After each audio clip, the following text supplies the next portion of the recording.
मानवतेच्या हितासुखाचे भार वाहिले शिरी, ऋणतयांचे सदा राहतील साऱ्या जनतेवरी. 1956 साली 6 डिसेंबर दिनी महापरिनिर्वाण जाहले राहिल्या आठवणी. ज्ञानेशाईसा होणार नाही शोधुनी जगभर, भीमराव आंबेडकर धन्य ते भीमराव आंबेडकर. नमस्कार, कथाष्टक मध्ये आपल्या सर्वांचं अगदी मनापासून स्वागत आहे. संपूर्ण विश्वात सिम्बॉल ऑफ नॉलेज म्हणून ओळखला जाणारा ज्ञानाचा अथांग महासागर, हजारो वर्षांपासून वाहत असलेल्या नदीची दिशा बदलवणारा, जुलमी अन्यायी प्रथा मोडून टाकणारा, दीनदलितांचा कैवारी खऱ्या अर्थाने माणसाला माणुसकी समानतेची शिकवण देणाऱ्या अशा महामानव डॉक्टर भीमराव रामजी आंबेडकरांना त्रिवार अभिवादन. डॉक्टर बाबासाहेब आंबेडकर ज्यांनी गुलामगिरीची साखळी तोडून सर्वांना मुक्त केले, ज्यांनी शिका, संघटित व्हा आणि संघर्ष करा असा संदेश दिला, अशा महामानवाचे विचार दगडालाही पाझर फोडणारे आहेत. डॉक्टर बाबासाहेब आंबेडकर यांचं जीवन आपणा सर्वांसाठी खूपच प्रेरणादायी आहे. जगावं कसं, अन्यायाविरुद्ध लढावं कसं, वादळासमोर खंबीरपणे उभं राहावं कसं, हे आंबेडकरांनी स्वतःच्या कृतीतून आपल्यालाच नाही तर संपूर्ण जगाला दाखवून दिलेलं आहे. या व्हिडिओमध्ये आपण महामानव डॉक्टर बाबासाहेब आंबेडकर यांचे ज्वलंत धगधगते असे प्रेरणादायी विचार पाहणार आहोत. हे विचार ऐका, त्यावर विचार करा आणि त्यांच्या विचारांच्या वाटेवर आपलं एक एक पाऊल पडू द्या. चला तर मग आजच्या प्रेरणादायी व्हिडिओची सुरुवात करूयात. बुद्धिमत्तेचा विकास हेच मनुष्याच्या अस्तित्वाचं अंतिम ध्येय असलं पाहिजे. जी माणसं पायाने चालतात ती फक्त अंतर कापतात आणि जी माणसं डोक्याने, त्यांच्या बुद्धीने चालतात ती माणसं मात्र निश्चितपणे आपलं स्वतःचं ठरवलेलं ध्येय गाठतात. शिक्षण हे वाघिणीचं दूध आहे आणि जो हे प्राशन करेल तो वाघासारखा गुरगुरल्याशिवाय राहणार नाही. शिक्षण म्हणजे फक्त वही आणि पेन नव्हे, तर शिक्षण म्हणजे बुद्धीला सत्याकडे नेणारा, भावनेला संवेदनशीलतेकडे नेणारा, हा शरीराला श्रमाकडे नेणारा मार्ग आहे. तुमच्याकडे 2 रुपये असतील तर 1 रुपयाची भाकरी घ्या आणि 1 रुपयाचं पुस्तक घ्या, कारण भाकरी तुम्हाला जगायला मदत करेल तर पुस्तक जगायचं कसं ते शिकवेल. सर्व माणसं जन्मतः समान दर्जाची आहेत आणि ती मरेपर्यंत समान दर्जाचीच राहतात. हे जन्मसिद्ध मानवी हक्क कायम राहावेत, हाच राजकारणाचा अंतिम हेतू असला पाहिजे. संकट नसतील असा कोणता मार्ग असतो? संकटापासून दूर राहायचं असेल तर एकच मार्ग आहे, तो म्हणजे स्वस्तपणे घरी बसा. माणूस धर्माकरता नाही तर धर्म हा माणसाकरिता आहे. आकाशातील ग्रह तारे जर माझं भविष्य ठरवत असतील तर माझ्या मेंदूचा आणि माझ्या मनगटाचा काय उपयोग? आपल्याला कमीपणा येईल, लाज वाटेल असा पोशाख करू नका. तुमचा पोशाख तुमची सुंदरता आणि इज्जत दोन्हीही वाढवेल. माणूस कितीही मोठा विद्वान असला आणि तो इतरांचा द्वेष करण्या इतपत स्वतःला मोठा समजू लागला तर तो उजेडात हातात मेणबत्ती धरलेल्या आंधळ्यासारखा असतो. विश्वास देवावर नाही तर स्वतःच्या मनगटावर ठेवा. तुम्ही किती अंतर चालत गेलात यापेक्षा कोणत्या दिशेने जात आहात हे अधिक महत्वाचं आहे. मी नदीच्या प्रवाहाला वळवणाऱ्या भक्कम खडकासारखा आहे. शिका, संघटित व्हा आणि संघर्ष करा. तुम्ही वाघासारखे व्हा, म्हणजे तुमच्या वाट्याला कोणी जाणार नाही. कायम वाघ बनूनच जगा. माणसाला आपल्या दारिद्र्याची, आपल्या गरिबीची लाज वाटता कामा नये. लाज वाटायलाच हवी तर ती आपल्या अंगी असलेल्या दुर्गुणांची. अरे 100 दिवस शेळी होऊन जगण्यापेक्षा 4 दिवस सिंहासारखं जगा. मला माणसांच्या सहवासापेक्षा पुस्तकांचा सहवास अधिक आवडतो. मंदिरात जाणाऱ्या लोकांच्या रांगा जेव्हा वाचनालयात जातील त्या दिवशी माझ्या देशाला महाशक्ती बनण्यापासून कोणीही रोखू शकणार नाही.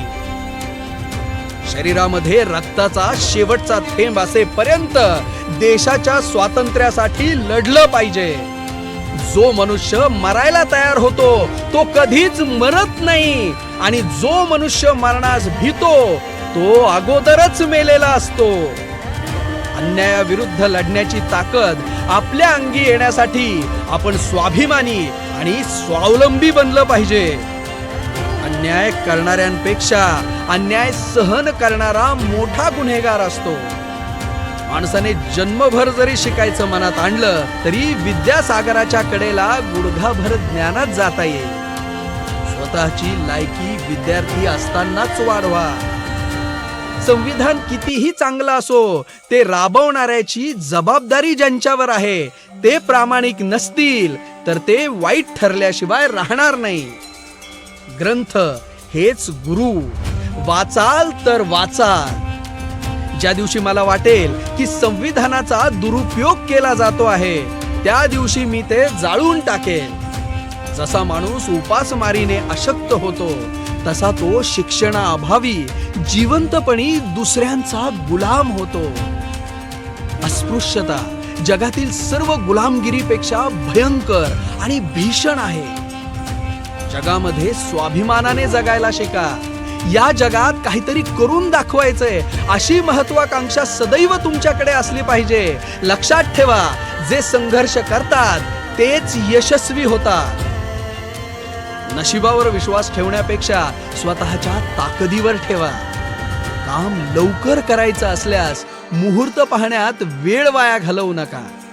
प्रत्येक पावलावर स्वतःच्या ज्ञानात भर टाकत जाणं यापेक्षा अधिक सुख दुसरं काय असू शकतं.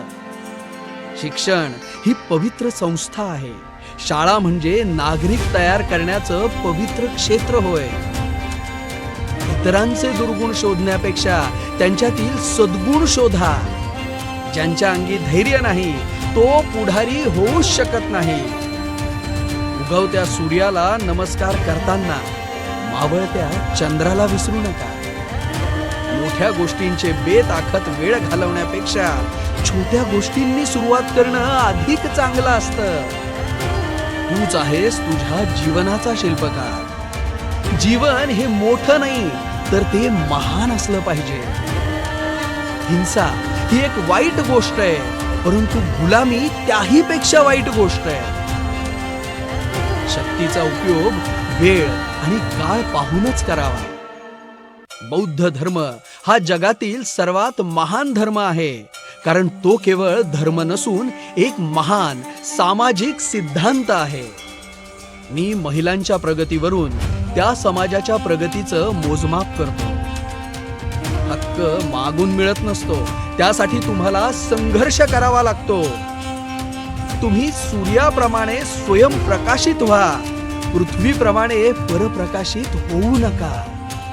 बोलताना विचार करा, पण बोलून विचारात पडू नका. शब्दाला कृतीचं तोरण नसेल तर शब्द निरर्थक असतात. मी असा धर्म मानतो जो स्वातंत्र्य, समता आणि बंधुभाव यांची शिकवण देतो. कोणताही देव किंवा आत्मा जगाला वाचवू शकत नाही. धर्म हा विज्ञानाशी विसंगत असून चालतच नाही.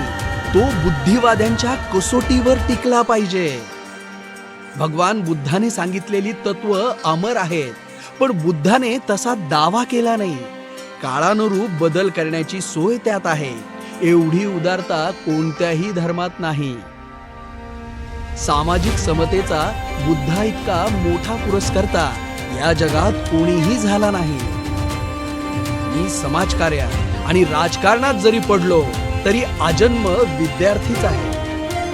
मी सर्वप्रथम आणि सर्वात शेवटी भारतीयच आहे. तुमच्या मताची किंमत मीठ मिरची इतकी समजू नका. त्यातील सामर्थ्य ज्या दिवशी तुम्हाला कळेल तेव्हा मत विकत घेऊ पाहणाऱ्या इतके कंगाल दुसरे कोणीच नसते. साऱ्या देशाला एका भाषेत बोलायला शिकवा, मग बघा काय चमत्कार घडतो ते. लोकशाहीचे दोन शत्रू म्हणजे हुकुमशाही आणि माणसा माणसात भेद मांडणारी संस्कृती. लोकांनी आपलं स्वातंत्र्य कितीही मोठा माणूस असला तरी त्याच्या चरणी अर्पण करू नये, तसंच त्याच्यावर इतका विश्वासही ठेवू नये की जेणेकरून त्याला प्राप्त अधिकारांचा तो लोकांच्या संस्था उद्ध्वस्त करण्यासाठी उपयोग करेल. डॉक्टर बाबासाहेब आंबेडकरांच्या जीवनातील प्रवासाचा शेवट करताना आपण त्यांचे शब्द लक्षात ठेवूयात. अरे, मनाची मशागत करणे हे मानवी अस्तित्वाचं अंतिम उद्दिष्ट असलं पाहिजे. अशा या महामानवास कोटी कोटी प्रणाम. या उल्लेखनीय जीवनाच्या शोधात आमच्यात सामील झाल्याबद्दल अनेक अनेक धन्यवाद. मित्रांनो, अशा महामानवासाठी एक लाईक तरी केलंच पाहिजे. असे नवनवीन प्रेरणादायी विचार ऐकण्यासाठी आपल्या कथाष्टक या YouTube चॅनलला सबस्क्राईब करा, लाईक करा, शेअर करा आणि हा व्हिडिओ तुम्हाला कसा वाटला ते कमेंट करून आम्हाला नक्की कळवा. तसेच अजून कुणाकुणाचे विचार तुम्हाला ऐकायला आवडतील हे आम्हाला कमेंट करून नक्की कळवा, कारण आपले अभिप्राय असेच नवनवीन व्हिडिओ बनवण्यासाठी आम्हाला प्रेरणा देतात. आजच्या दिवशी इतकंच. पुन्हा भेटूयात नवीन व्हिडिओमध्ये. तोपर्यंत आपला दिवस शुभ असो.